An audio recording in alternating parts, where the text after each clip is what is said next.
Hello. Hello. Hello. Hello. Hello. Hello. Hello. देखिए, आपका न्याय का अंतर्राष्ट्रीय न्यायालय पढ़ाया जा रहा था और इसमें आपका कुछ बातें अभी बची हैं, उसको पूरा कर दिया जाए। देखिए कौन सा आर्टिकल चल रहा था इसमें आपका।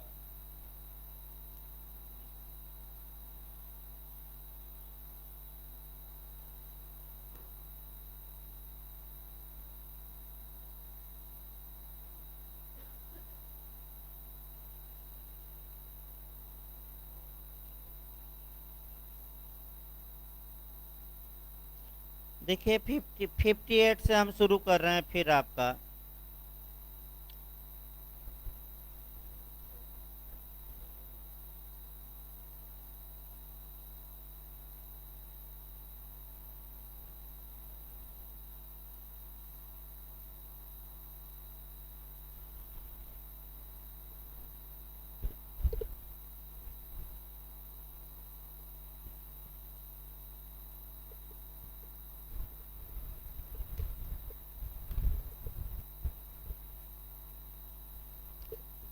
देखिए अनुच्छेद 58 से पिछली बार क्वेश्चन बना था यूपीजे में, और क्वेश्चन का मॉडल ये बना था कि न्याय के अंतर्राष्ट्रीय न्यायालय के निर्णय पर किसका हस्ताक्षर या साइन होता है। तो अगर ये क्वेश्चन पूछे कि किसका हस्ताक्षर होता है, तो आपका जवाब रहेगा कि न्याय के अंतर्राष्ट्रीय न्यायालय के अध्यक्ष का और रजिस्ट्रार का, दोनों का साइन होता है। ये पिछली बार क्वेश्चन आ चुका है। यानी कि निर्णय पर अध्यक्ष या रजिस्ट्रार, रजिस्ट्रार को हिंदी में निबंधक लिखा था, तो निबंधक के हस्ताक्षर होंगे। यह खुले न्यायालय में पढ़ा जाएगा और प्रतिनिधियों को यथोचित सूचना पहले से ही दी जाएगी। यानी कि निर्णय खुले न्यायालय में दिया जाएगा सबके सामने, और कब निर्णय सुनाया जाएगा ये राज्य पक्षकारों को पहले से ही जानकारी दी जाएगी, ताकि राज्य पक्षकार न्यायालय में निर्णय सुनाते समय प्रेजेंट रहें या उपस्थित रहें। इसके बाद 59 से भी क्वेश्चन बन चुका है, अनुच्छेद भी बना है और आपका प्रावधान भी बना है। पहले मॉडल देख लिया जाए तब इसको बताया जाए। मॉडल ये बना है कि न्याय के अंतर्राष्ट्रीय न्यायालय का निर्णय तो आपका केवल वाद के पक्षकारों पर लागू होता है। फिर दूसरा देगा कि वाद के पक्षकारों सहित अन्य राज्यों पर लागू होता है, दोनों इनमें से कोई नहीं। तो जब भी ऐसा क्वेश्चन आए तो पहला नियम ये बना लेना है कि जो न्याय के अंतर्राष्ट्रीय न्यायालय का जजमेंट है वो सभी राज्यों पर लागू नहीं होगा, केवल उन राज्यों पर लागू होगा जो उसके पक्षकार हैं, यानी कि जो उसके पार्टी हैं। जैसे उदाहरण के रूप में कि अगर भारत और पाकिस्तान के बीच कोई विवाद चला और न्यायालय ने निर्णय दिया, तो उस निर्णय से केवल कौन बाध्य होगा, यानी कि वह निर्णय किसके विरुद्ध लागू होगा। तो पूरे विश्व के विरुद्ध नहीं, बल्कि किसके विरुद्ध, केवल आपका भारत और पाकिस्तान के बीच। देखिए यहाँ आपका एक और क्वेश्चन बन सकता है कि न्याय के अंतर्राष्ट्रीय न्यायालय के निर्णय का प्रभाव क्या होता है। तो दे सकता है जजमेंट इन पर्सोनम, यानी कि व्यक्तिबंधी। दूसरा ऑप्शन दे सकता है जजमेंट इन रेम, यानी कि सर्वबंधी। दोनों इनमें से कोई नहीं, तो दोनों नहीं मारना है, केवल चूंकि पक्षकार ही बाध्य होते हैं तो ऐसा निर्णय क्या कहलाएगा, व्यक्तिबंधी। यानी कि इंग्लिश में हम कहते हैं जजमेंट इन पर्सोनम। भाई ये पूछ सकता है नया क्वेश्चन। अभी समाप्त नहीं हुआ 59। देखिए अभी आधा ही बचा, आधा बचा है भाई। देखिए फिर से एक बार बैरक, न्यायालय के निर्णय को केवल उन पक्षों को तथा उसी विशिष्ट मामले को छोड़ कोई बाध्यकारी शक्ति नहीं होगी। यहाँ से भी आपका क्वेश्चन बना है कि न्यायालय का निर्णय लागू होता है केवल उसी माने राज्य के प्रति जो पक्षकार हैं उस विशिष्ट मामले में, दोनों इनमें से कोई नहीं, तो आपको दोनों मारना है। इसका मतलब एक लाइन और निकला कि जो न्यायालय के निर्णय है वह जुडिशियल प्रेसिडेंट या पूर्व न्यायिक निर्णय या नजीर नहीं बनते। फिर इसको एक बार समझिए भाई, एक उदाहरण से।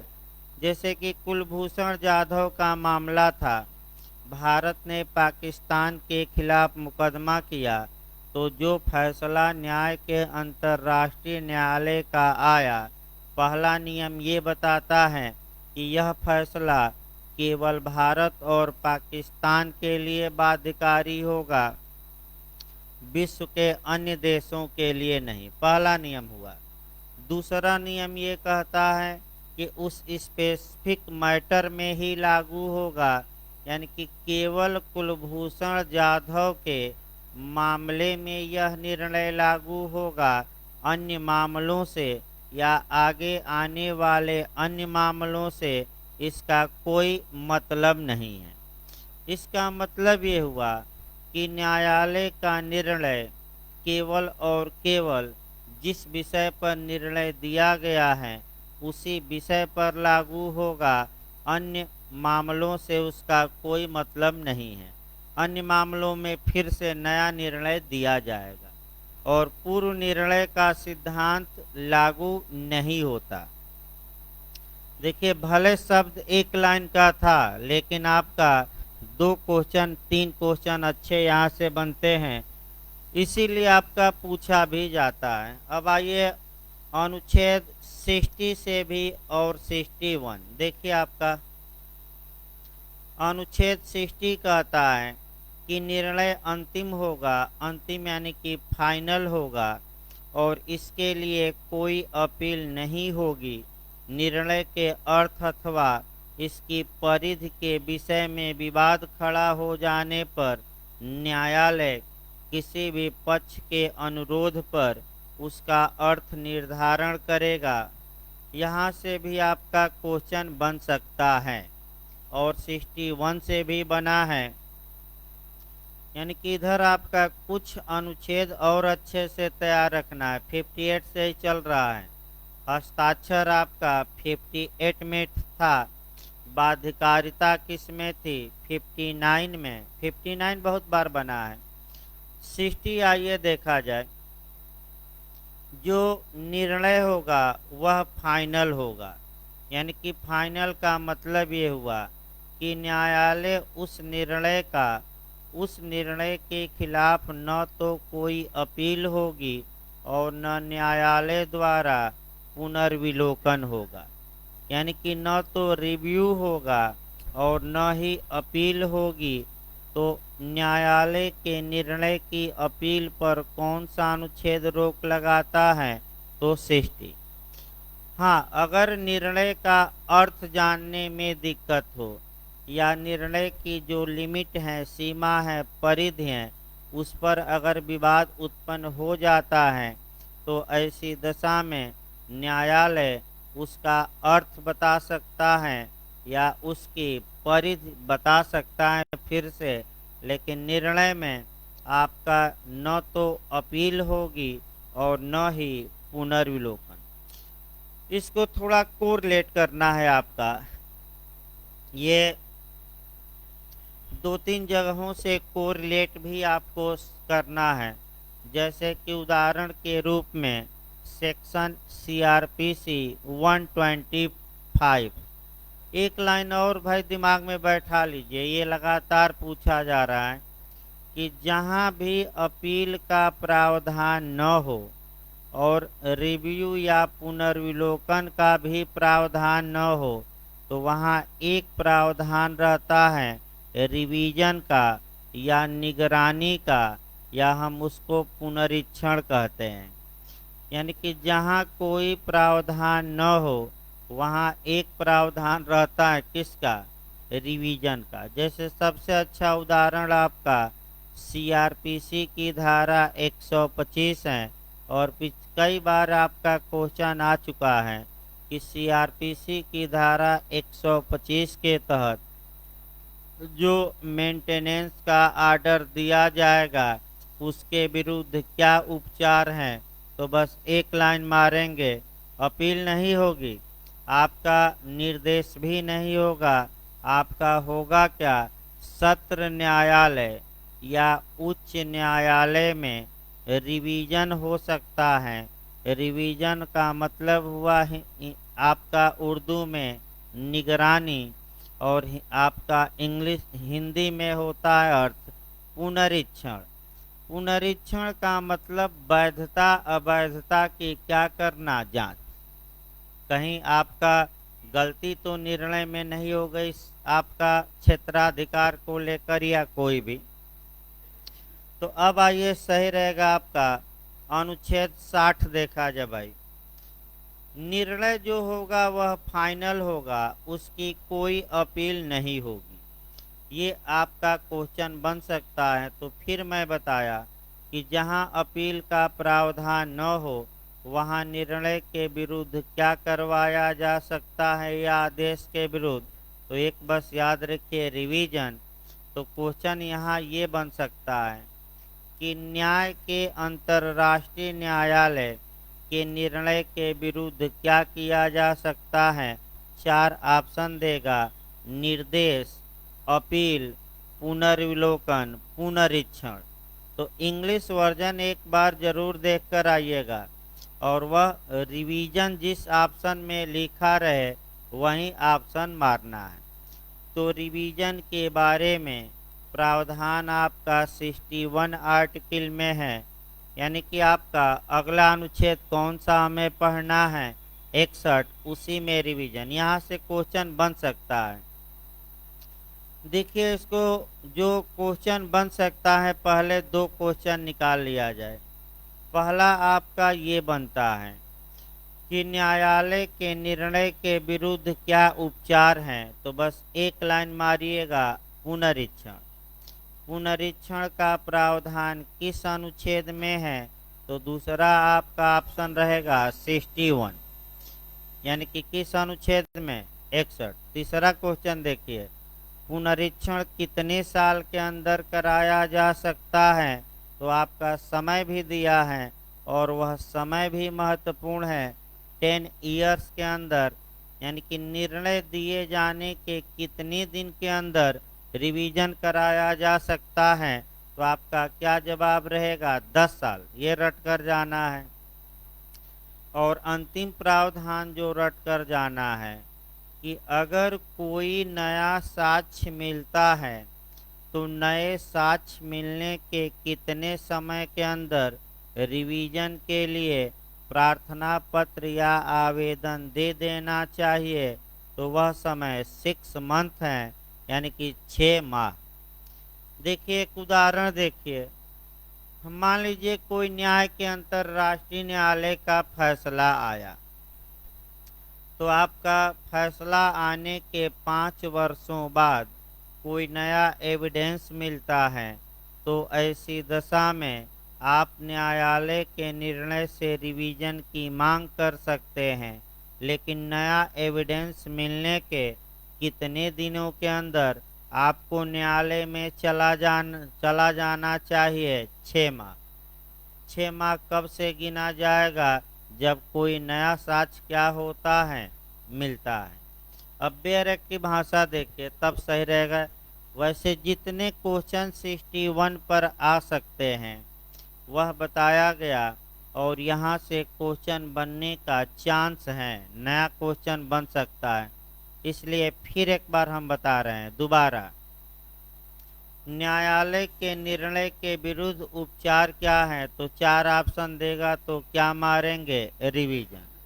रिवीजन कितने दिनों के अंदर कराया जा सकता है, तो निर्णय दिए जाने के कितने दिन के अंदर, 10 साल। और जब रिवीजन कराया जाएगा तो किस तर्ज पर, किस आधार पर कि कोई नया साक्ष्य क्या हुआ है प्राप्त। तो अगला क्वेश्चन, नया साक्ष्य प्राप्त होने के कितने दिन के अंदर रिवीजन कराया जाएगा, तो कितना दिन बताया गया, 6 माह। अब इसी को देखिए, चांस है पूरा इस बार आने का, और जो लोग एलएलएम दे रहे हैं इत्यादि उनमें भी। तो आइए देखा जाए, आपका 61 बेयर एक्ट से देखा जाए। निर्णय के पुनरीक्षण के लिए प्रार्थना पत्र तभी दिया जा सकता है जबकि यह किसी ऐसे तथ्य की खोज पर आधारित हो जो निर्णायक तथ्य हो सकता है तथा निर्णय दिए जाने के समय न्यायालय को तथा इसके साथ ही रिवीजन का दावा करने वाले पक्ष को भी ज्ञात हो, किंतु इसके साथ सदैव शर्त यह है कि इस प्रकार की अज्ञानता का कारण आपका असावधानी न हो। इसका मतलब ये हुआ कि जो पक्षकार रिवीजन कराना चाहता है उसे इस तथ्य का ज्ञान नहीं था, और ये भी सतर्क रहना है कि ज्ञान इसलिए नहीं, ज्ञान वह सावधानी बरता, यानी कि पता लगाने का प्रयास किया लेकिन पता नहीं चल पाया, और निर्णय आने के बाद उसे किसी नए तथ्य का पता लगा है, अर्थात नया साक्ष्य उसे क्या हुआ है प्राप्त। अगला देखिए, पुनरीक्षण की कार्यवाही न्यायालय के निर्णय द्वारा शुरू की जाएगी जिसमें उसे नए तथ्य की विद्यमानता स्पष्ट रूप से रिकॉर्ड होगी और यह भी स्वीकार किया जाएगा कि तथ्य इस प्रकार का है कि जिससे एक मामले का पुनरीक्षण आवश्यक हो जाता है। इसमें प्रार्थना पत्र को इस आधार पर स्वीकार किए जाने की घोषणा भी होती है, तो ये महत्वपूर्ण नहीं है। अगला, ये न्यायालय यह मांग कर सकता है कि रिवीजन की कार्यवाहियां किए जाने से पहले निर्णय की शर्तों का पालन किया जाए। फिर आपका पुनरीक्षण के लिए प्रार्थना पत्र नए तथ्य का पता लगने के कितने दिन के अंदर बताया गया, 6 माह। भाई कितने दिन के अंदर प्रार्थना पत्र दिया जाएगा, 6 माह, ये जरूर याद रखिए। और अंतिम है, निर्णय की तारीख से कितने दिन के अंदर रिवीजन कराया जा सकता है, 10 ईयर, यानी कि 10 वर्ष। तो 3 बातें याद रखनी है, मैं 2 बार क्या 3 बार बता चुका हूं। अब आइए आपका 62 देखिए। यदि कोई राज्य यह समझे कि इसका ऐसा अधिक हित है जिस पर कि मामले के निर्णय से विपरीत प्रभाव पड़ सकता है, तो वह न्यायालय को प्रार्थना पत्र भेज सकता है कि उसे भी हस्तक्षेप की अनुमति दी जाए। यानी कि अगर कोई राज्य ये समझता है कि न्यायालय जो निर्णय देगा उस पर भी प्रभाव पड़ सकता है, तो वह देश न्यायालय से मांग कर सकता है कि हजूर हमें भी सुनिए, यानी कि हमें भी सुनवाई का क्या दिया जाए, मौका। भारत में भी यही नियम है कि अगर ए और बी ने मुकदमा किया, सी को लगता है कि इस मुकदमे में जो फैसला आएगा हम पर भी प्रभाव डालेगा, तो सी न्यायालय से पक्षकार बनाए जाने की मांग कर सकता है कि हमें पार्टी बनाई जाए, क्योंकि ये निर्णय हमारे ऊपर भी क्या डालेगा, प्रभाव। ये छोड़ सकते हैं 62। 63 आपकी देखिए, आपका 63 भी छोड़ दीजिएगा। आइए 64 खर्चे के बारे में। तो न्यायालय, जब तक कि न्यायालय कोई अन्य निर्णय न दे, प्रत्येक पक्षकार खर्चा अपना स्वयं वहन करेगा। यानी कि भारत और पाकिस्तान में विवाद है तो अपना भारत खर्चा स्वयं करेगा और पाकिस्तान भी स्वयं। यानी कि संयुक्त राष्ट्र संघ खर्चा नहीं दे देगा, क्या कर लड़िए। और आप में भी आप देखते होंगे कि अगर सिविल मामला है, वादी प्रतिवादी हैं, तो क्या राज्य खर्चा देता है कि खुद लड़ना पड़ता है। भारत में भी खुद लड़ना है पैसा लगाकर। इसके बाद आइए अध्याय 4। अध्याय 4 से भी आपका क्वेश्चन बनता है, और फिर एक बार हम बता देते हैं, जब भी अध्याय 4 पढ़िए तो फिर एक बार देखिए। अब दो आपका अनुच्छेद, दो प्रकार का मैं बता रहा हूं भाई। एक संयुक्त राष्ट्र संघ के चार्टर का अनुच्छेद पहला आया, और दूसरा कौन सा ये चल रहा है, न्याय के अंतर्राष्ट्रीय न्यायालय के चार्टर का अनुच्छेद। तो हम इस समय कौन बता रहे हैं, न्याय के अंतर्राष्ट्रीय न्यायालय के चार्टर का आर्टिकल बता रहे हैं। देखिए इसको, अब यहाँ से उठाना है आपको यूएनओ, संयुक्त राष्ट्र संघ चार्टर के अनुच्छेद 96 में आपका सलाह मांगने या एडवाइजरी मांगने या राय मांगने या परामर्श मांगने का प्रावधान किया गया है। इसमें क्वेश्चन बन चुका है, और 4-5 नियमों को पहले याद रखिए। पहला नियम ये आया कि न्याय के अंतर्राष्ट्रीय न्यायालय से परामर्श किस बिंदु पर मांगा जाएगा, विधिक प्रश्न पर मांगा जाएगा कि तथ्य के प्रश्न पर, यानी कि क्वेश्चन ऑफ लॉ पर मांगा जाएगा कि क्वेश्चन ऑफ फैक्ट पर। तो भाई गलती न हो, केवल और केवल मैं बताया था किस पर मांगा जाएगा, क्वेश्चन ऑफ लॉ, यानी कि विधि के प्रश्न पर। पहला नियम। दूसरा नियम आपका यह है कि क्या न्यायालय राय देने के लिए बाध्य है, तो मैं बताया था कि बाध्य नहीं है। तीसरा, क्या न्यायालय की राय मानने के लिए पक्षकार बाध्य हैं, जो राय मांगे हैं, तो आप कहेंगे कि वह भी बाध्य नहीं है। अगला क्वेश्चन, राय किस अनुच्छेद के तहत मांगी जाती है, तो संयुक्त राष्ट्र संघ के चार्टर 96 के तहत मांगी जाती है। यहाँ आपका थोड़ा सतर्कता से क्वेश्चन पकड़ना है कि 96 के तहत कौन राय मांग सकता है। तो देखिए, जो महासभा है यह किसी भी विधिक मुद्दे पर राय मांग सकती है। जो सुरक्षा परिषद या सिक्योरिटी काउंसिल है, जो अभी पढ़ाना भी है, सुरक्षा परिषद भी किसी भी मुद्दे पर राय मांग सकती है। इसके अलावा जो अन्य प्रमुख या सहायक अंग हैं संयुक्त राष्ट्र संघ के, अब वहीं पूछा जाता है, सामान्यतः उन्हें राय मांगने का अधिकार नहीं है।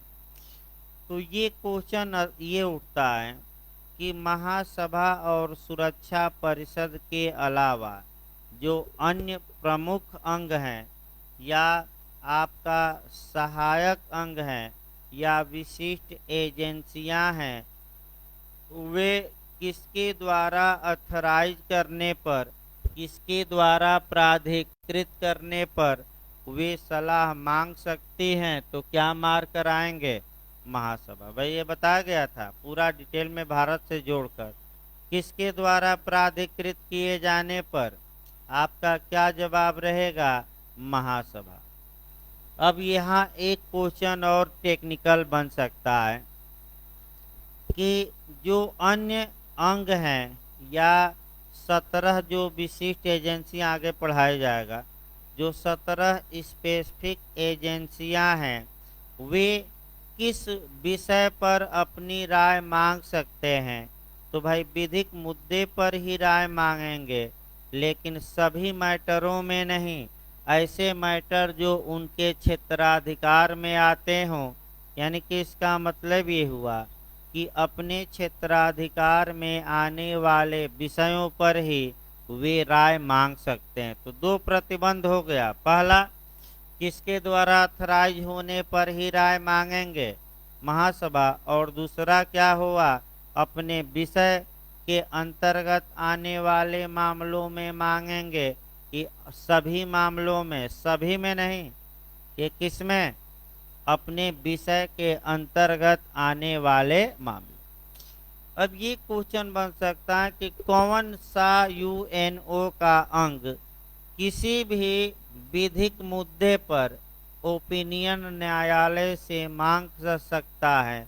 तो केवल दो ही अंग हैं, कौन कौन, महासभा और कौन, सुरक्षा परिषद।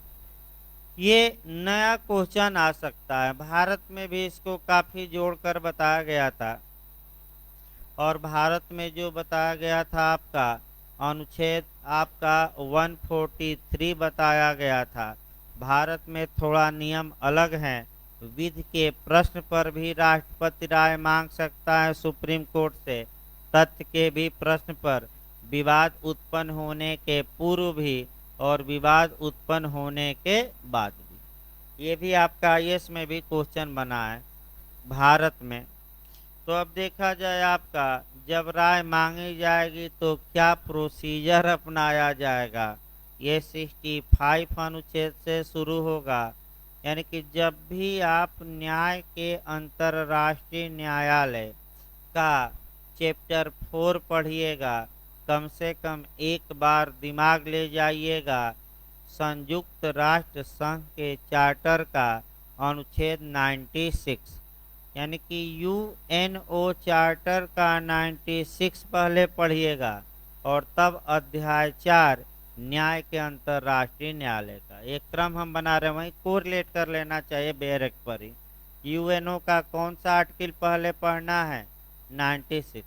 और पूछा भी गया कि सलाहकारी अधिकारिता यूएनओ चार्टर के किस अनुच्छेद में, तो 96। देखिए अब सलाह भारत में भाई एक बार बता दिया जाए, भारत में बता दिया जाए तब न्याय का अंतर्राष्ट्रीय न्यायालय में सलाह मंगवाई। देखिए भारत में किसी प्रश्न पर कैसे एडवाइजरी या परामर्श या राय या सलाह मांगी जाती है, उसकी प्रक्रिया एक बार समझिए। विधि मंत्रालय द्वारा प्रश्नों को तैयार किया जाता है, फिर विधि मंत्रालय उन प्रश्नों को अटॉर्नी जनरल ऑफ इंडिया यानी कि भारत के महान्यायवादी को भेजता है, जो सबसे बड़ा भारत सरकार का अधिवक्ता है।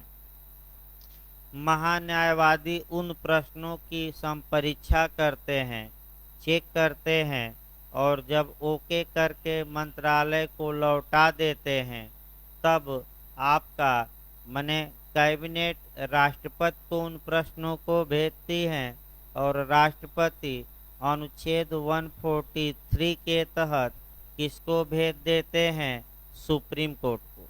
तो सुप्रीम कोर्ट जब भी राय देगा कम से कम 5 जजों की पीठ बैठेगी, तभी राय देगा, राय देने के लिए बाध्य नहीं है। ये आपका भारत में नियम जो है बताया गया। अब आपका न्याय के अंतर्राष्ट्रीय न्यायालय में क्या नियम है, अब बेरेक देखिए। देखिए आपका भाई 65 अनुच्छेद अब चल रहा है। न्यायालय सभी प्रकार के विधिक प्रश्नों पर किसी ऐसे निकाय की प्रार्थना पर परामर्श मत दे सकता है। सकता है मतलब कि बाध्य है कि विवेकाधिकार, कई बार बताया गया विवेकाधिकार।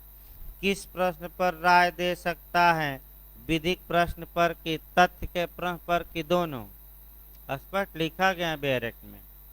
जो संयुक्त राष्ट्र संघ द्वारा अथवा इसके घोषणा पत्र के अनुपालन में इस प्रकार का अनुरोध करने के लिए प्राधिकृत हो, तो कौन सलाह मांगने के लिए सक्षम है। तो अभी हमने आपको बताया और संयुक्त राष्ट्र संघ के चार्टर का कौन सा अनुच्छेद बताया, 96। तो फिर एक बार बताइए, वही कहानी आ जाएगी। कौन मांग सकता है किसी भी मुद्दे पर, महासभा और कौन, सुरक्षा परिषद अन्य अंग कब मांग सकते हैं, किसके द्वारा प्राधिकृत करने पर? महासभा की, सुरक्षा परिषद की, दोनों द्वारा?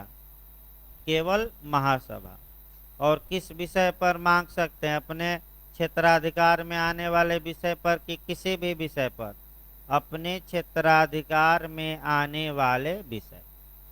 दूसरा खंड देखिए, जिन प्रश्नों पर न्यायालय का परामर्शात्मक मत मांगा जाता है वे एक लिखित प्रार्थना पत्र द्वारा न्यायालय के सामने रखे जाते हैं, जिसमें राय मांगे गए प्रश्न का यथार्थ विवरण होता है और इसके साथ वे सभी प्रलेख या दस्तावेज भी होते हैं जिनमें उस प्रश्न पर कुछ प्रभाव पड़ सकता हो।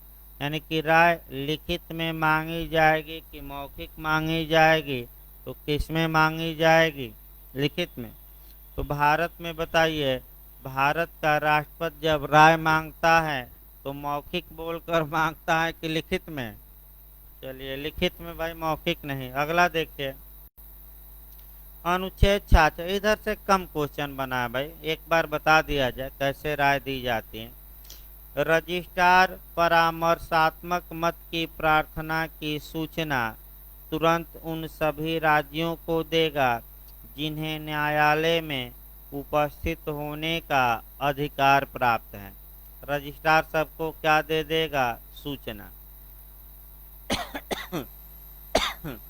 रजिस्ट्रार विशेष और स्पष्ट संदेह द्वारा न्यायालय में आने के अधिकार प्राप्त किसी भी राज्य को अथवा किसी भी ऐसे अंतर्राष्ट्रीय संगठन को जो कि न्यायालय के खुला होने अथवा न्यायालय के खुला न होने की स्थिति में अध्यक्ष के विचार में प्रश्न के संबंध में जानकारी दे सकता हो, यह सूचना भेजेगा कि न्यायालय अध्यक्ष द्वारा निर्धारित समयावधि में प्रश्न से संबंध लिखित विवरण प्राप्त करेगा और इस प्रयोजन के लिए की जाने वाली सार्वजनिक बैठक में मौखिक विवरण सुनेगा।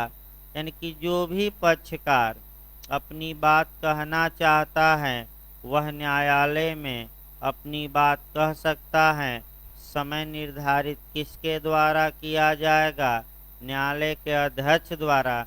और जाकर वहाँ क्या करिए? मौखिक बहस कर सकता है आदमी। भारत में भी यही नियम है भाई, फिर एक बार याद रखिए। जब भारत का राष्ट्रपति उच्चतम न्यायालय से परामर्श मांगता है तो उच्चतम न्यायालय गुपचुप परामर्श नहीं देता। एक तो कम से कम 5 जजों की क्या बैठेगी? पीठ। जो पक्षकार हितबद्ध हैं या जो चाहते हैं कि इस मुद्दे पर हम अपनी बात रखें तो सुप्रीम कोर्ट नोटिस जारी करेगा और वे लोग जाकर उस मुद्दे पर खुले न्यायालय में क्या करेंगे? बात रखेंगे। जो भी राय दी जाएगी बंद कमरे में नहीं। सुप्रीम कोर्ट जो भी राय देगा वह किस न्यायालय में देगा? खुले, यानी कि सबके सामने देगा, ये नहीं कि बंद कमरे में नहीं। तो ये न्याय के अंतर्राष्ट्रीय न्यायालय में भी हैं। और कहाँ सेम नियम है? भारत में। वकील जाकर बहस करते हैं किस मुद्दे पर ये राय देनी चाहिए, ये होना चाहिए।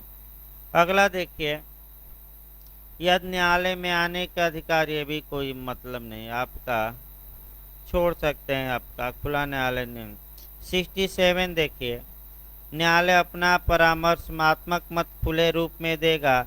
इसकी सूचना महासचिव और संयुक्त राष्ट्र संघ के सदस्यों के प्रतिनिधियों तथा सीधे संबद्ध अन्य राज्यों और अंतर्राष्ट्रीय संगठन के प्रतिनिधियों को पहले ही दी गई होती हैं। यानी कि इसका मतलब ये हुआ कि बंद कमरे में राय नहीं दी जाएगी। कहाँ दी जाएगी? ओपन कोर्ट, यानी कि सबके सामने। और सबको सूचित किया जाएगा कि इस तारीख को हम क्या देंगे? अपना राय। 68 देखिए, अपने परामर्शीय कार्यों के निष्पादन में न्यायालय का मार्गदर्शन वर्तमान संविध के उपबंधों द्वारा जो विवादास्पद मामलों में उसी सीमा तक लागू होंगे जिस सीमा तक न्यायालय ने उनका लागू होना स्वीकार किया है। ये भी कोई मतलब नहीं है खास। यानी कि कुल मिलाकर आपका इधर के आपका अनुच्छेद छोड़ सकते हैं, कम चांस रहता है। लेकिन यूएनओ का चार्टर कौन सा अच्छे से पढ़ना है? 96। अगला देखिए, आपका 2 अनुच्छेद और बचे, फिर बीच में एक चैप्टर छूटा है, उसको देखा जाएगा। अध्याय 5। अध्याय 5 में संशोधन है, यानी कि न्याय के अंतर्राष्ट्रीय न्यायालय का जो चार्टर है, जिसमें 5 अध्याय हैं और कुल 70 अनुच्छेद हैं। इसमें जब एमेंड करना हो, संशोधन करना हो, तो कैसे किया जाएगा, इस बारे में चैप्टर 5 प्रावधान करता है। यानी कि अनुच्छेदों में संशोधन कैसे किया जाएगा न्याय के अंतर्राष्ट्रीय न्यायालय के चार्टर के, तो इसके लिए 2 आर्टिकल हैं। कौन कौन? 69 और दूसरा कौन है? 70। 2 अनुच्छेद लास्ट चल रहे हैं। देखिए 69 पहले पढ़ा जाए। वर्तमान संविधि में संशोधन उसी क्रियाविधि से किए जाएंगे जो संयुक्त राष्ट्र के घोषणा पत्र के संशोधन के लिए दी गई है। इसका मतलब ये हुआ कि जिस प्रकार संयुक्त राष्ट्र संघ के चार्टर में संशोधन होता है, उसी प्रकार इसमें भी संशोधन किया जाएगा। माने सेम नियम है। फिर एक बार देखिए, तो यूएनओ चार्टर का संशोधन अभी नहीं बताया गया है। उसमें आपका कैसे संशोधन होगा ये आपका आगे बताया जाएगा। लेकिन एक लाइन याद रखना है कि इसमें भी वैसे ही संशोधन होगा जिस प्रकार किसका संशोधन होता है? संयुक्त राष्ट्र संघ के किसका? चार्टर का। अगला देखिए, किंतु इसके साथ वे उपबंध भी हैं जिन्हें ऐसे राज्यों के शामिल होने से संबद्ध सुरक्षा परिषद की सिफारिश पर महासभा अपना सकती है, जिन राज्यों का वर्तमान संविधि में हाथ तो हो किंतु वो यूएनओ के सदस्य न हो। यानी कि कुछ राज्य ऐसे भी होते हैं जो संयुक्त राष्ट्र संघ के सदस्य नहीं होते, लेकिन न्यायालय के आपका स्टैट्यूट के सदस्य होते हैं। और मैं बताया भी था भाई, पहला आपका पूछा भी गया है एक बार, पहला देश वह कौन सा था जो संयुक्त राष्ट्र संघ का सदस्य न होते हुए न्याय के अंतर्राष्ट्रीय न्यायालय की अधिकारिता को स्वीकार किया था? और वह देश है स्विट्जरलैंड। एक बार बताया गया था, 4-5 दिन हो गया बताया गया था, इसको लिखवा भी दिया जाएगा। कौन सा देश था? स्विट्जरलैंड। याद रखिए। अनुच्छेद 70 आ जाइए। न्यायालय को वर्तमान संविधि में आवश्यक समझे जाने वाले संशोधन प्रस्तावित करने का अधिकार होगा, तो किसको विचार के लिए भेजेगा? ये क्वेश्चन बन सकता है कि यदि न्यायालय यह चाहता है कि चार्टर में संशोधन किया जाए, तो क्या वह प्रपोजल को भेज सकता है कि नहीं? तो आपका जवाब रहेगा भेज सकता है। यहाँ आपका क्वेश्चन बन सकता है कि किसको भेजेगा प्रस्ताव। तो देखिए 4 ऑप्शन देगा, महासचिव को, दूसरा दे देगा महासभा को, तीसरा सुरक्षा परिषद और चौथा सचिवालय को। तो बताइए किसको प्रस्ताव भेजे? महासचिव। कौन प्रस्ताव भेजेगा? न्यायालय। न्यायालय यानी कि न्याय का अंतर्राष्ट्रीय न्यायालय अपने संविधान में स्वयं परिवर्तन नहीं ला सकता, स्वयं अमेंडमेंट नहीं कर सकता। आपका इसमें अगर संशोधन करना है तो जिस प्रकार यूएनओ के चार्टर में संशोधन होता है, उसी प्रकार इसमें भी होगा, लेकिन पहल कर सकता है न्यायालय एक एप्लीकेशन बनाकर, प्रपोजल बनाकर किसको भेज सकता है, महासचिव को, सेक्रेटरी जनरल को, कि इस प्रावधान में अब क्या किया जाए, संशोधन। लेकिन संशोधन करने की क्षमता न्यायालय को स्वयं प्राप्त नहीं है। अब एक चैप्टर आपका बचा है और उस चैप्टर से भी निश्चित तौर पे एक या दो क्वेश्चन आपका बनता है। लास्ट में थोड़ा लंबा चैप्टर है, इसीलिए आपका अंत में पढ़ाया जा रहा है, और वह है चैप्टर नंबर 2 यानी कि अध्याय 2। देखिए भाई, आपका अध्याय 2 आपका अनुच्छेद 34 से लेकर 38 तक है। 34 निकाल लीजिए। अध्याय 2 बचा है, इसको भी समाप्त किया जाए।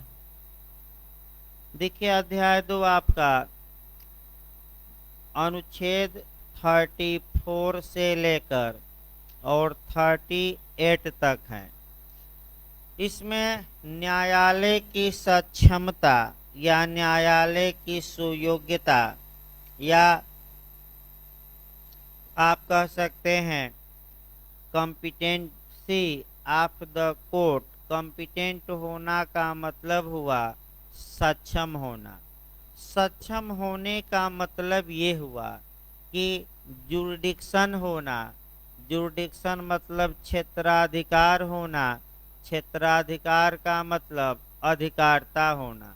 तो भाई, जो लोग बेरक से पढ़ रहे हैं, आपका सुयोग्यता न समझ में आए तो उसमें आसान भाषा में लिख लेना है अधिकारिता, या जुरिडिक्शन, या क्षेत्राधिकार। अब क्षेत्राधिकार होता क्या है और भारत में आपका कहाँ कहाँ क्षेत्राधिकार दिया गया है, ये हम देखेंगे। तब आपका न्याय के अंतर्राष्ट्रीय न्यायालय में देखेंगे। पिछली बार बता दिया जाए, इस चैप्टर से आपका 2 क्वेश्चन बना था। 2 क्वेश्चन देखिए कहाँ कहाँ से बना था। पहले क्वेश्चन का थोड़ा मॉडल निकाल लिया जाए ताकि पढ़ते समय आसानी रहेगी भाई। देखिए, जो आपका क्वेश्चन पिछली बार यूपीजे में जो 2 क्वेश्चन बने थे, उन क्वेश्चनों को थोड़ा गौर करिए। 2 क्वेश्चन बने थे, आगे भी पूरा चांस है क्वेश्चन बनने का। नेट में भी लगातार एक क्वेश्चन इस चैप्टर से आ रहा है, लगातार आता है। पहला क्वेश्चन ये बना था कि न्याय के अंतर्राष्ट्रीय न्यायालय में वाद के पक्षकार यानी कि कौन सूट फाइल कर सकता है। तो उसमें दिया था केवल राज्य कर सकते हैं, व्यक्ति कर सकता है, दोनों, इनमें से कोई नहीं। तो फिर याद रखिए, वो भारत का न्यायालय नहीं है कि कोई चला जाए, वह न्याय का अंतर्राष्ट्रीय न्यायालय है। राज्यों ने उसे बनाया है अपने विवादों के निपटारे के लिए। तो पहला दिमाग में बैठा लीजिए कि कोई व्यक्ति न्याय के अंतर्राष्ट्रीय न्यायालय में मुकदमा दायर नहीं कर सकता। तो पहला तो ये याद रखे, कौन जा सकता है, वाद के पक्षकार कौन होंगे, तो केवल और केवल राज्य। अनुच्छेद भी हम बताएंगे इसको, और केस भी। आपका अनुच्छेद है 34। तो वाद के पक्षकारों का वर्णन किस आर्टिकल में किया गया है, तो आपका क्या जवाब रहेगा, 34। दूसरा क्वेश्चन जो बनता है वह जुरिडिक्शन से बनता है।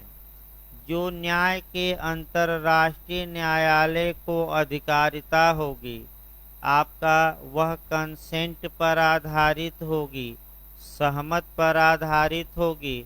यानी कि न्यायालय को किसी मामले में अधिकारिता तभी मिलेगी जब राज्य इसके लिए रजामंद हो, या तो पहले से रजामंद हो या विवाद उत्पन्न होने के बाद। पहले से कैसे हो सकते हैं, ये दिमाग में बैठाइए। या तो राज्यों ने आपस में संधियां की हैं या संविदा की हैं, और ये उस संविदा में ये लिख दिया गया है कि इस मुद्दे पर जो भी विवाद उत्पन्न होगा उस विवाद का निपटारा किसके द्वारा हम कराएंगे? न्याय के अंतर्राष्ट्रीय न्यायालय। यानी कि एक क्वेश्चन और आपका बन सकता है कि न्याय के अंतर्राष्ट्रीय न्यायालय की अधिकारिता जुडिक्शन किस पर आधारित है? तो वह कंसेंट पर है, सहमत पर है। जब तक राज्य सहमत नहीं होंगे तब तक न्याय के अंतर्राष्ट्रीय न्यायालय को जुडिक्शन प्राप्त नहीं होगा। यह अच्छे से याद रखना है, कंसेंट पर आधारित है। अब जुडिक्शन भाई कैसे दिया जाता है, कितना प्रकार होता है जुडिक्शन का, वो भी बताया जाएगा। एक आपका पूछा जाता है अंतरित अधिकारिता, ऐसी अधिकारिता जो ट्रांसफर की गई हो। तो अंतरित अधिकारिता में हमें ये देखना है कि इसके पहले कौन सा न्यायालय था। तो न्याय के अंतर्राष्ट्रीय न्यायालय के पूर्व राष्ट्र संघ के तहत गठित अस्थाई अंतर्राष्ट्रीय न्यायालय था। तो जो अस्थाई अंतर्राष्ट्रीय न्यायालय को अधिकारिता थी, अब वह अधिकारिता किसको ट्रांसफर हो जाएगी? न्याय के अंतर्राष्ट्रीय न्यायालय। अब यहाँ अनुच्छेद वाइज पूछता है, उस अनुच्छेद को भी हम कवर करेंगे। अनुच्छेद 36 का यानी कि 36 का क्लाज 5 पूछा गया है, ये भी सतर्क रहना है। इसके बाद अनुच्छेद 38 से तो हमेशा क्वेश्चन बनता है। अनुच्छेद 38 में जो क्वेश्चन बनता है वह ये बनता है कि न्याय, पिछली बार जो बना था उसके बाद और बताया जाएगा। पिछली बार ये क्वेश्चन बना था, दूसरा इस चैप्टर से क्वेश्चन जे का बताया जा रहा है कि न्याय के अंतर्राष्ट्रीय न्यायालय के स्रोतों या अंतर्राष्ट्रीय मने विधि के स्रोतों का उल्लेख कहाँ किया गया है? सोर्सेज ऑफ इंटरनेशनल लॉ कहाँ है? तो आपका जवाब रहेगा, अब 4 ऑप्शन देगा। पहला ऑप्शन देगा संयुक्त राष्ट्र संघ के चार्टर का अनुच्छेद 38। दूसरा देगा न्याय के अंतर्राष्ट्रीय न्यायालय के चार्टर का अनुच्छेद 38, और 2 और ऑप्शन। तो क्या मारेंगे बताइए? तो यूएनओ मार कर आएंगे कि न्याय का अंतर्राष्ट्रीय न्यायालय का चार्टर का अनुच्छेद 38? यूएनओ ना मारिएगा, क्या मारना है? ये आपका पिछली बार डायरेक्ट आर्टिकल पूछा था कि किस आर्टिकल में आपका कह सकते हैं कि स्रोतों का उल्लेख है। तो कौन सा आर्टिकल रट कर जाना है? 38। अब अनुच्छेद 38 में 4 स्रोत दिए गए हैं। नेट में 2 बार से मिलाने के लिए आ रहा है कि कौन सही है और कौन गलत है, और इसमें आपका कैसे क्वेश्चन बनेंगे। अगर 38 दे दे और इसी में खंड वाइज दे दे तो अनुच्छेद 38 के क्लाज 1 में 4 स्रोत बताए गए हैं। अब तमाम क्वेश्चन बनता है। देखिए जे में तो केस नहीं बना है, लेकिन जब पीसीएस इत्यादि में लॉ का सिलेबस था वहाँ केस बनते थे। फिर भी भाई सतर्कतावश 7-8 केस आपको बताए जाएंगे, और उस केस में क्या निर्णय आया आपको लिखवाया जाएगा। क्यों? क्योंकि हो सकता है कि स्रोतों से कहाँ पूछ ले केस, चांस है। भले न पूछा जाता हो, लेकिन फिर मैं बता दूं, चारों स्रोतों पर केस पूछने का भी क्या रहता है? चांस। अब आइए आपका क्वेश्चन टेक्निकल निकाल। हाँ पहले भाई जोड़ लिया जाए थोड़ा। आपका जुरिडिक्शन या अधिकारिता या सक्षमता क्या होती हैं, ये पहले देखिए।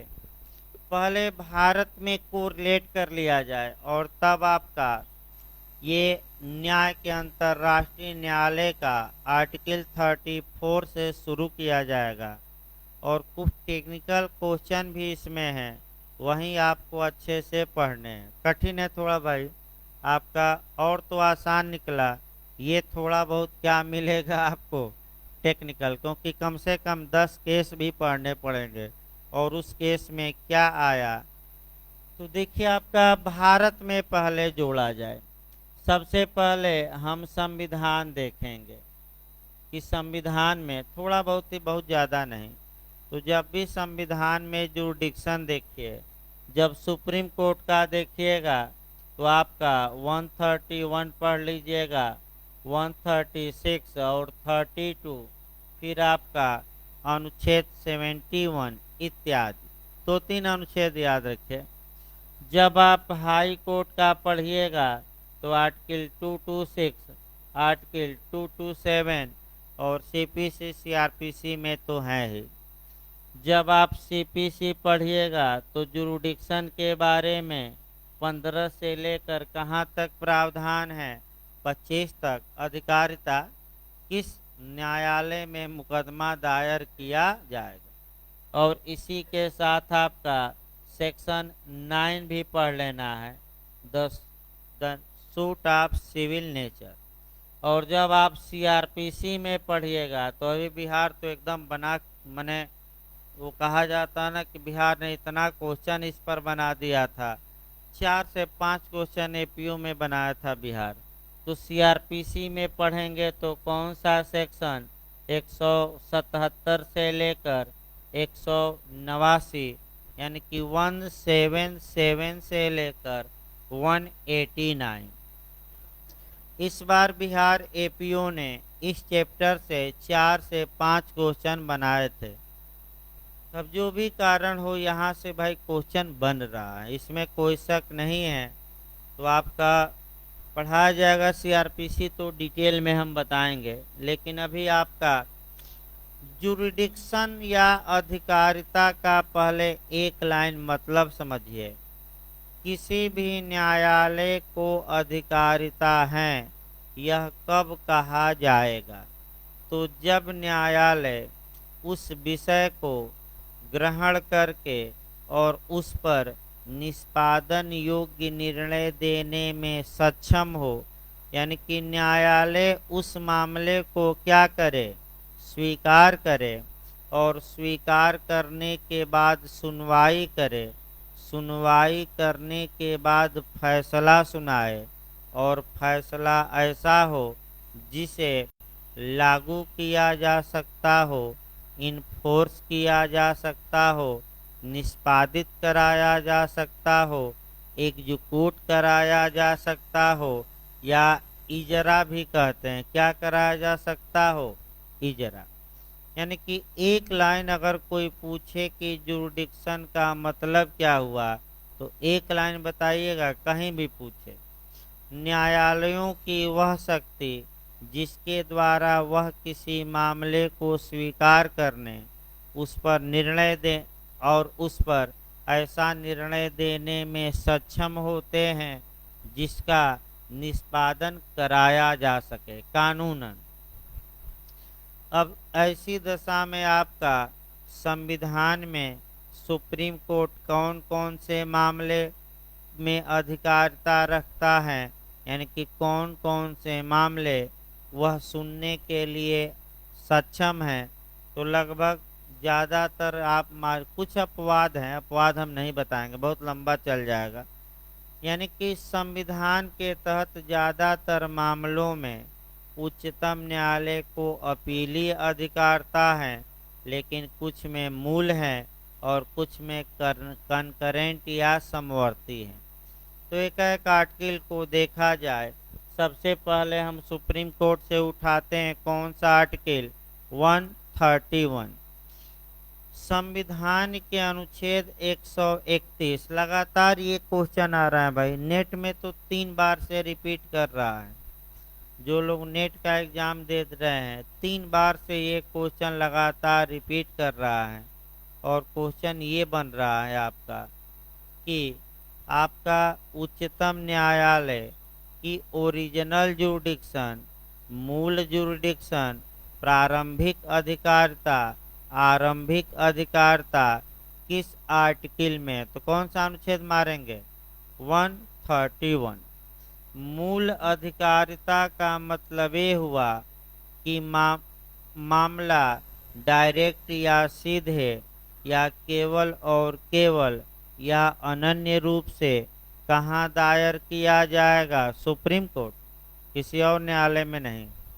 तो कौन कौन से मूल अधिकारिता में आते हैं, तो आपका अनुच्छेद 131 में आपको अच्छे से तैयार करना पड़ेगा। देखिए मैं बता रहा हूँ, यदि भारत में संघ और राज्य के बीच विवाद हो या राज्यों के बीच आपस में ही विवाद हो या एक तरफ संघ और कुछ राज्य हैं और दूसरी तरफ कुछ राज्य हैं, इनके बीच विवाद हो, तो ये विवाद डायरेक्ट कहाँ पहुँचेंगे, हाई कोर्ट नहीं, सुप्रीम कोर्ट। किस आर्टिकल के तहत 131। और इसे कौन सी अधिकारिता सुप्रीम कोर्ट की कहा जाता है, कौन सी अधिकारिता, ओरिजिनल या प्रारंभिक या मूल या आरंभिक। रटे रहिए, खूब पूछा जा रहा है। दूसरा ये आर्टिकल आपका हम देखते हैं 136। 136 में है एसएलपी है, स्पेशल लीव पिटीशन, विशेष अनुमति याचिका, यानी कि भारत के किसी भी न्यायालय ने, हाई कोर्ट ही नहीं, सतर्क रहना, लोअर कोर्ट भी, भारत के किसी भी न्यायालय ने, चाहे कोर्ट ऑफ सेशन हो और चाहे हाई कोर्ट हो या कोई भी न्यायालय या कोई भी ट्रिब्यूनल, यानी कि किसी भी अधिकरण ने, आपका ट्रिब्यूनल या किसी प्राधिकारी ने कोई निर्णय, डिक्री या आदेश, दंडादेश पारित किया है, तो आप उच्चतम न्यायालय में से इजाज़त लेकर अपील कर सकते हैं। यानी कि उच्चतम न्यायालय में इजाज़त के लिए एप्लीकेशन देंगे और अगर उच्चतम न्यायालय इजाज़त दे देता है तो आपकी अपील क्या हो जाएगी, स्वीकार। यानी कि विशेष अनुमति याचिका, यानी कि सुप्रीम कोर्ट से इजाज़त लेकर अपील करना। 99% जो अपील के मामले जाते हैं सुप्रीम कोर्ट, इसी आर्टिकल के तहत जाते हैं। याद रखिए, किसके तहत जाते हैं, इसी आर्टिकल के तहत 99%। और कोई भाई,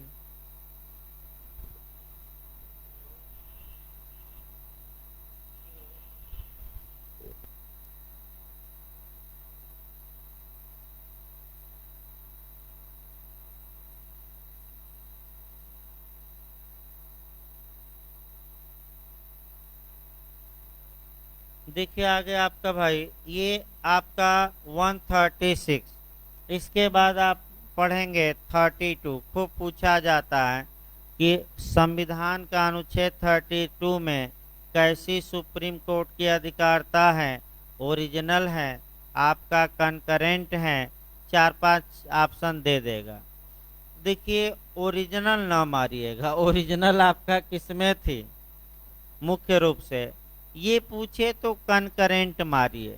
मैंने जो क्वेश्चन आया है, कनकरेंट का मतलब ये हुआ समवर्ती।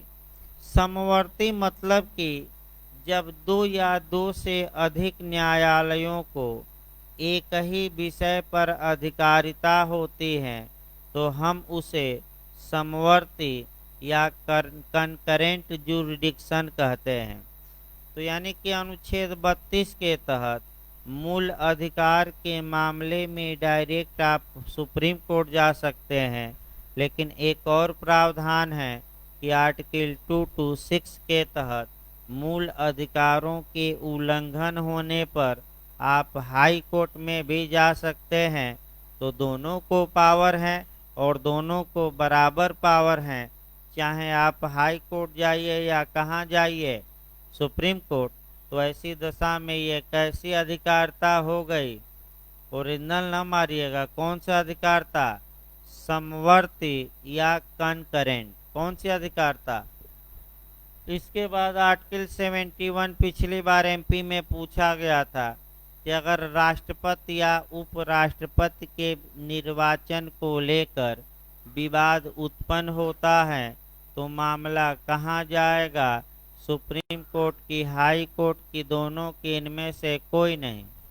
तो राष्ट्रपति के चुनाव को लेकर विवाद होगा तो कहाँ जाएगा मामला? हाई कोर्ट नहीं, सुप्रीम कोर्ट। कौन सा आर्टिकल हमें बताता है? 71 पूछा गया था ये आपका। अब आइए आपका हाई कोर्ट में 226 आपका मूल अधिकार के लिए भी जा सकते हैं और अन्य प्रयोजनों के लिए भी जा सकते हैं, और 227 जो ट्रिब्यूनल होते हैं उनके निर्णय आदेश के खिलाफ 227 में जाया जाता है। अब सीपीसी में आ जाइए, थोड़ा शार्ट किया जाए, बहुत लंबा ना चला जाए। सिविल न्यायालय सभी सिविल वादों का संज्ञान करेंगे, विचारण करेंगे, उनकी अधिकारता होगी, ये सेक्शन 9 बताता है, 9। लेकिन अधिकारता के बारे में मुख्य रूप से जो आपका सेक्शन दिया गया है वह सीपीसी की धारा 15 से लेकर 25 वाद दायर करने का स्थान बताया गया है, प्लेस ऑफ सुइंग, यानी कि किस स्थान के न्यायालय में कोई सिविल वाद दायर किया जाएगा। कहाँ बताया गया? सीपीसी में 15 से लेकर कहाँ तक धारा? उस सेम क्रिमिनल मामलों में भी है कि किस स्थान के आपराधिक न्यायालय को किसी अपराध की इंक्वायरी और ट्रायल की अधिकारिता होगी, इसके लिए निर्धारण किया गया है सीआरपीसी के किस सेक्शन से किस सेक्शन तक? तो 177 से लेकर कहाँ तक? 189। सेम उसी प्रकार न्याय के अंतर्राष्ट्रीय न्यायालय किन मामलों को ग्रहण करेगा, ये स्पष्ट रूप से आपका न्याय के अंतर्राष्ट्रीय न्यायालय के चैप्टर 2 में बताया गया है, और वहीं आपका चैप्टर 2 शुरू करना है न्याय के अंतर्राष्ट्रीय न्यायालय का। अब सही रहेगा आपका, कुछ बातें जान लिए हैं तो अब आ जाइए न्याय का अंतर्राष्ट्रीय न्यायालय। देखिए भाई, आपका अच्छे से इसको यहाँ से भी आपका क्वेश्चन निश्चित बनता है। और पहला हम अनुच्छेद देखते हैं, आर्टिकल 34, यानी कि अनुच्छेद हम 34 देखते हैं, यहाँ से भी तमाम क्वेश्चन बनता है। देखिए आपका अनुच्छेद 34 से फिर बता दिया जाए, पिछली बार क्वेश्चन आ चुका है और ऐसा उलझाऊ क्वेश्चन आया था कि अंत में कोई ऑप्शन सही नहीं था और कुछ गलत थे कुछ सही थे, तो अंत में आयोग द्वारा ये जो क्वेश्चन है रिपील कर दिया गया, यानी कि क्वेश्चन पेपर से हटाना पड़ा, क्योंकि ऑप्शन करके दिया था उसमें गलती थी। अंत में इसको रिपील किया गया। देखिए क्या बताया गया है आर्टिकल 34। पहला क्वेश्चन, वाद के पक्षकारों या मामले के पक्षकारों का वर्णन किस आर्टिकल में किया गया है? तो क्या मार्क कराएंगे? 34।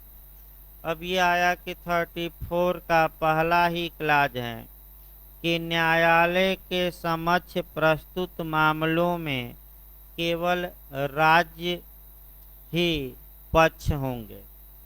इसका मतलब ये हुआ कि अनुच्छेद 34 का क्लाज 1 बताता है कि जब न्याय के अंतर्राष्ट्रीय न्यायालय में मुकदमा दायर किया जाएगा तो कोई भी व्यक्ति दायर नहीं कर सकता केवल कौन दायर कर सकते हैं? राज्य या स्टेट। राज्य का मतलब यहाँ दिमाग में रखिएगा देश। यहाँ राज्य का मतलब क्या हुआ? उत्तर प्रदेश बिहार न मार दीजिएगा।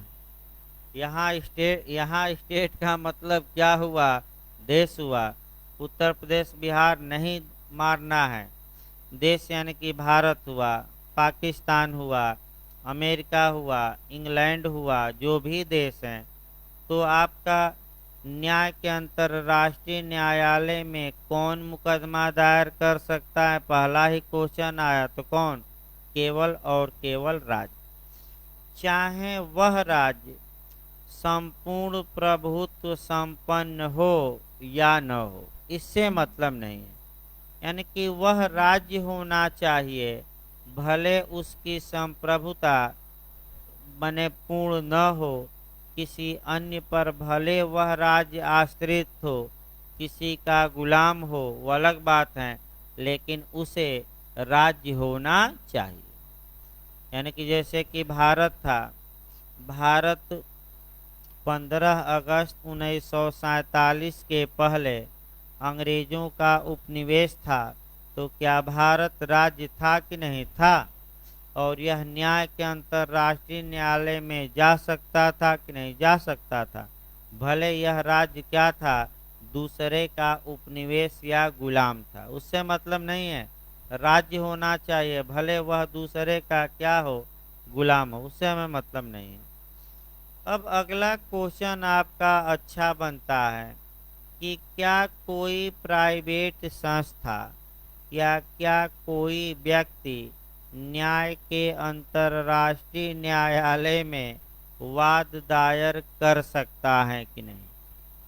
तो बताइए, क्या व्यक्ति जाएंगे कि राज्य जाएगा? अगर व्यक्ति चाहता है कि हमारा मामला न्याय के अंतर्राष्ट्रीय न्यायालय में जाए, तो उसका उपाय यह है कि वह राज्य के माध्यम से जा सकता है, स्वयं नहीं जा सकता। ये पॉइंट भी अच्छे से याद रखना है। फिर हम बता रहे हैं, कोई प्राइवेट व्यक्ति न्याय के अंतर्राष्ट्रीय न्यायालय में वाद दायर नहीं कर सकता।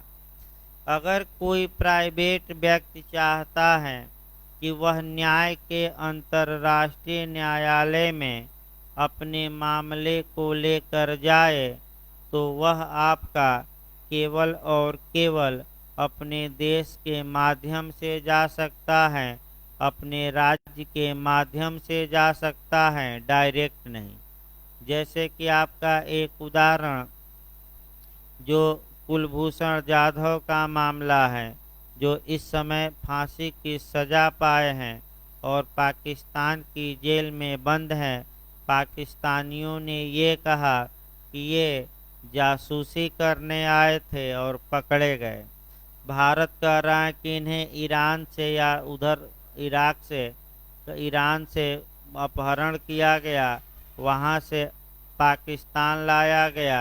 ये जरूर है कि ये सेना के अधिकारी थे इसके पहले, अब व्यापार करने लगे थे। तो इसी आधार पर किए, तो पूर्व में सेना का क्या था? अधिकारी था। और इस आधार पर इस पर इल्जाम पाकिस्तान ने लगाया और क्या किया? मृत्यु दंड दिया गया। तो भारत ये कहा कि भाई इनको सुना ही नहीं गया, काउंसिल की मने काउंसिल तो प्रदान ही नहीं किया गया, अधिवक्ता प्रदान ही नहीं किया गया, और बिना सुनवाई किए हुए क्या हुआ? इनको फांसी दे दी गई।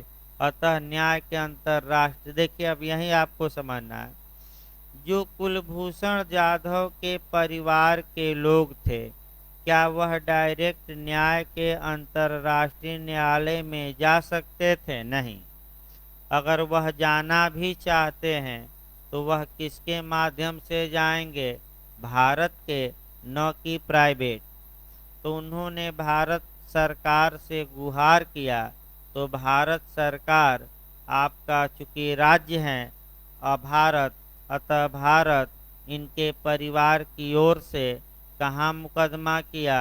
न्याय के अंतर्राष्ट्रीय न्यायालय में। और हमेशा हारता है पाकिस्तान, इस बार भी हारा, भारत जीता। और न्याय के अंतर्राष्ट्रीय न्यायालय ने ये कहा कि इन्हें काउंसिल यानी कि अधिवक्ता की सेवा क्या करिए, प्रदान। तब जाके आपका कुछ हद तक घर वाले गए, मिले उले अधिवक्ता से परामर्श लिया, फिर पाकिस्तान बदमाशी कर रहा है तो फिर न्याय के अंतर्राष्ट्रीय न्यायालय में हो सकता है जाना पड़े।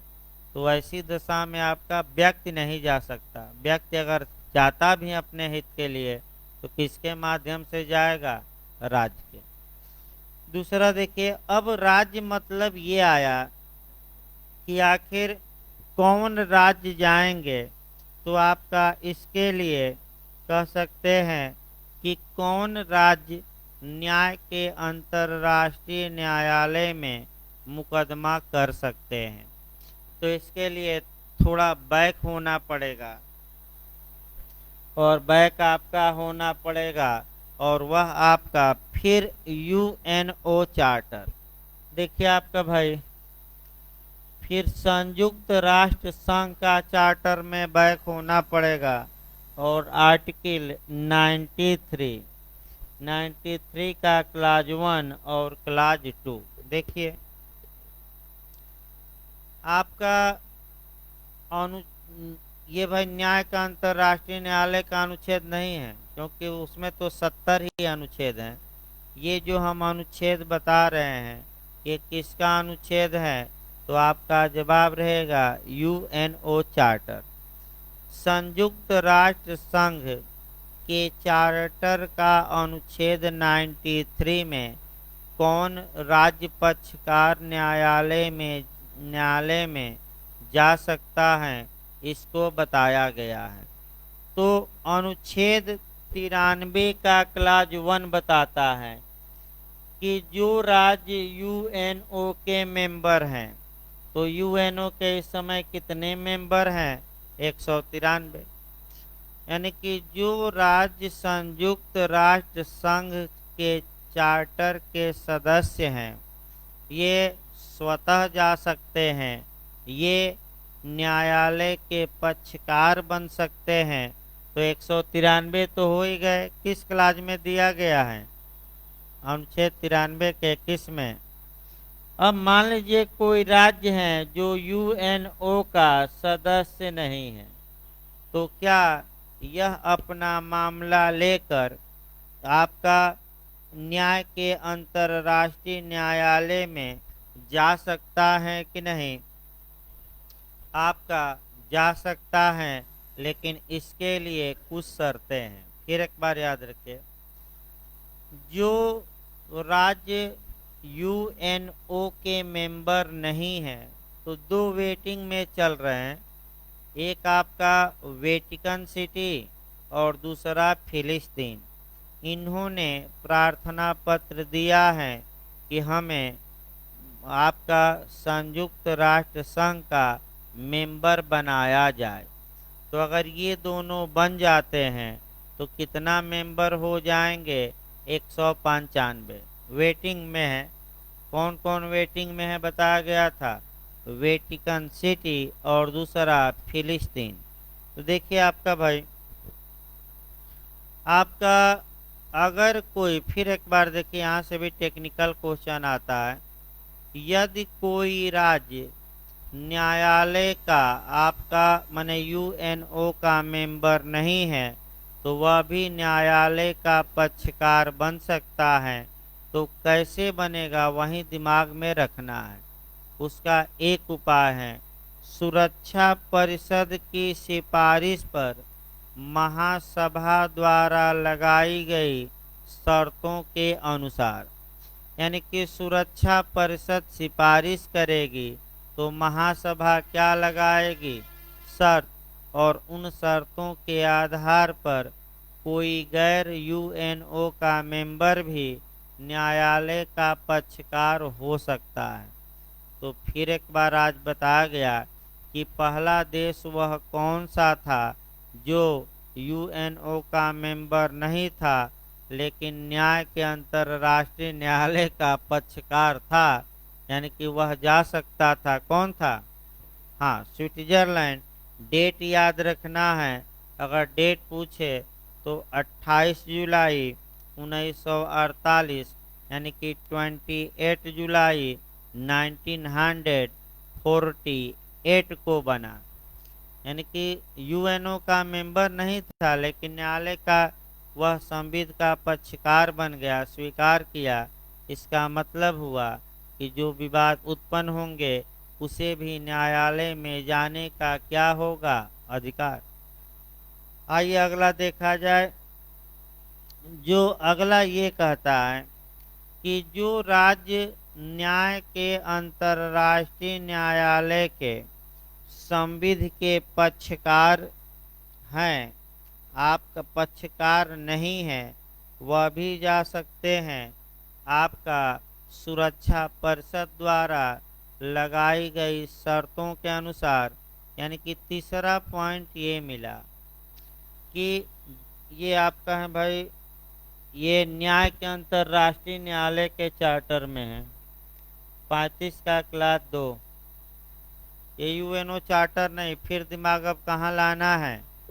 न्याय के अंतर्राष्ट्रीय न्यायालय के चार्टर का अनुच्छेद 35 के क्लास 2 में ये प्रावधान है कि जो राज्य न्याय के अंतर्राष्ट्रीय न्यायालय के चार्टर को स्वीकार नहीं किए हैं, यानी कि उसके पक्षकार न्यायालय के माने चार्टर को एक्सेप्ट नहीं किए हैं, तो ऐसी दशा में वह भी पक्षकार बन सकते हैं। लेकिन यहाँ थोड़ा अलग नियम है। यहाँ पूछे किसके द्वारा लगाई गई शर्तों के अनुसार, तो भाई यहाँ अलग नियम है। किसके द्वारा शर्त लगाई जाएगी? सुरक्षा परिषद। और इसके पहले हमने क्या बताया था कि सुरक्षा परिषद की सिफारिश पर कौन? महासभा। तो ये आपका 93 यूएनओ चार्टर के 93 के क्लास 2 में था। और ये यूएनओ चार्टर में प्रावधान नहीं है, किसमें है? न्याय के अंतर्राष्ट्रीय न्यायालय। तो आगे देखिए भाई, आपका अगला जो आपका पूछा जाता है, अभी 34 ही चल रहा है, अभी आगे नहीं बढ़ा। अगला जो आपका अच्छा क्वेश्चन बनता है वह ये बनता है कि जो यूएनओ है, क्या यह न्यायालय में वाद दायर कर सकता है कि नहीं? तो क्या संयुक्त राष्ट्र संघ कोई राज्य है? बताइए तो आप लोग, कि राज्यों का संगठन है? तो सामान्यतः ध्यान से समझिएगा, यही फंसाता है 2-4 क्वेश्चन। संयुक्त राष्ट्र संघ सामान्यतः न्यायालय का पक्षकार नहीं हो सकता। यानी कि अगर कोई विवाद दो देशों में उत्पन्न होता है तो संयुक्त राष्ट्र संघ द्वारा उस विवाद के बारे में कोई मुकदमा दायर नहीं किया जा सकता। इसका मतलब आप समझिए फिर एक बार। यानी कि संयुक्त राष्ट्र संघ बना, उसके 6 मुख्य अंग बने, जिसमें कि न्याय का अंतर्राष्ट्रीय न्यायालय भी है, और जिसका अंग है ये, वही मुकदमा इसमें नहीं कर सकता। एक अजीब स्थिति है। संयुक्त राष्ट्र संघ का ही अंग है, लेकिन संयुक्त राष्ट्र संघ इस न्यायालय में मुकदमा दायर करने के अयोग्य हैं, जा नहीं सकता। क्योंकि कौन केवल जा सकते हैं? राज्य। तो क्वेश्चन ये बनता है कि क्या संयुक्त राष्ट्र संघ वाद दायर कर सकता है? तो पहला ऑप्शन देखिएगा नहीं, लेकिन एक अपवाद भी देखिएगा, और वह ये अपवाद है क्षतिपूर्ति के मामले, डैमेजेज के मामले। यानी कि अगर संयुक्त राष्ट्र संघ को किसी देश या किसी व्यक्ति ने नुकसान पहुंचाया है, तो संयुक्त राष्ट्र संघ न्याय के अंतर्राष्ट्रीय न्यायालय में मुकदमा करके क्या वसूल सकता है? डैमेजेज, यानी कि क्षतिपूर्ति। यानी कि क्षतिपूर्ति के मामलों के सिवाय आपका संयुक्त राष्ट्र संघ किसी अन्य मामले में न्यायालय में वाद दायर नहीं कर सकता। अब इसी को इतना घुमा देगा कि आप घूम जाएंगे। तो बस घूमना नहीं है, कॉन्सेप्ट भाई क्लियर रखिए। क्या ऑप्शन देगा ये बताया नहीं जा सकता पहले से इस मामले में। आपका 4 ऑप्शन देगा, मिलाने वाला भी दे सकता है। तो दिमाग बस ये याद रखिएगा कि अगर जहां मुआवजा वसूलना हो वहां ये संगठन भी मुकदमा कर सकता है। अगला नियम आइए, ये जो यूएनओ के 6 अंग हैं और आपका 17 विशिष्ट एजेंसियां हैं, क्या ये मुकदमा कर सकती हैं कि नहीं न्याय के अंतर्राष्ट्रीय न्यायालय में? तो सामान्यतः नहीं, लेकिन इसका भी एक एक्सेप्शन है। और वहीं याद रखना है कि जब न्यायालय से क्या मांगना हो, सलाह। अभी हमने बताया था, यानी कि महासभा और सुरक्षा परिषद न्यायालय में जा सकती हैं, किसी भी मामले में नहीं, बल्कि केवल और केवल क्या मांगने के लिए? न्यायालय से सलाह। और अन्य अंग कब जा सकते हैं? अभी हम बताए, जब महासभा द्वारा वह क्या हो? प्राधिकृत हो। फिर एक बार देखिए भाई, अब पूरा लिस्ट बना लीजिए एक बार ताकि गलती न हो। तो आपका न्यायालय में वाद के पक्षकार कौन हो सकते हैं? तो पहला ऑप्शन देखिएगा, राज्य, स्टेट। फिर देखिए अब भरमाएगा, राज्य हो सकते हैं, व्यक्ति हो सकते हैं, संस्थाएं हो सकती हैं, उपर्युक्त सभी। तो यहाँ जो आपका ऑप्शन आया, केवल और केवल क्या मारना है? राज्य। फिर दूसरा देखिए, राज्य हो सकता है, संयुक्त राष्ट्र संघ क्षतिपूर्ति के मामले में हो सकता है, अंतर्राष्ट्रीय संगठन सलाह के मामले में, उपर्युक्त सभी। तो यहाँ सही बात है, यहाँ क्या मार कर आना है? उपर्युक्त सभी। क्यों? क्योंकि राज्य तो होंगे ही, और यूएनओ क्षतिपूर्ति वसूल लेगा, उसमें भी हैं, और आपका संगठन क्या मांगेंगे? सलाह। लेकिन व्यक्ति किसी भी अवस्था में आपका पक्षकार नहीं हो सकता। अब आइए आगे देखा जाए, आपका ये 34 के बाद 35 आइए देखा जाए। 35 अभी हमने बताया। देखिए आपका भाई, न्यायालय उन सब राष्ट्रों के लिए खुला होगा जो प्रस्तुत संविध के समर्थक हों। यानी कि जिन देशों ने न्याय के अंतर्राष्ट्रीय न्यायालय के चार्टर को स्वीकार किया है, उनका सपोर्ट किया है, वे सभी देश न्यायालय में मुकदमा दायर कर सकते हैं, कोई रोक टोक नहीं। और फिर मैं बताया कि जो देश चार्टर यानी कि न्याय के अंतर्राष्ट्रीय न्यायालय के चार्टर में शामिल नहीं है, उनका क्या होगा? तो बस आपका अनुच्छेद 35 का क्लास 2 अच्छे से याद रखना है। और इसमें नियम है कि सुरक्षा परिषद द्वारा लगाई गई शर्तों पर वे भी न्यायालय के क्या बन सकते हैं? पक्षकार। किसके द्वारा लगाई गई शर्तों? सुरक्षा परिषद। किस आर्टिकल में? 35 के किस क्लाज में? 2। आपका 3 नहीं पढ़ना है, आपका अनुच्छेद 36 देखिए। इसको कल बता दे भाई, क्योंकि काफ़ी लंबा खींचना भी ठीक नहीं है। टेक्निकल चल रहा है बहुत लंबा, क्योंकि 1.5 घंटा हो गया।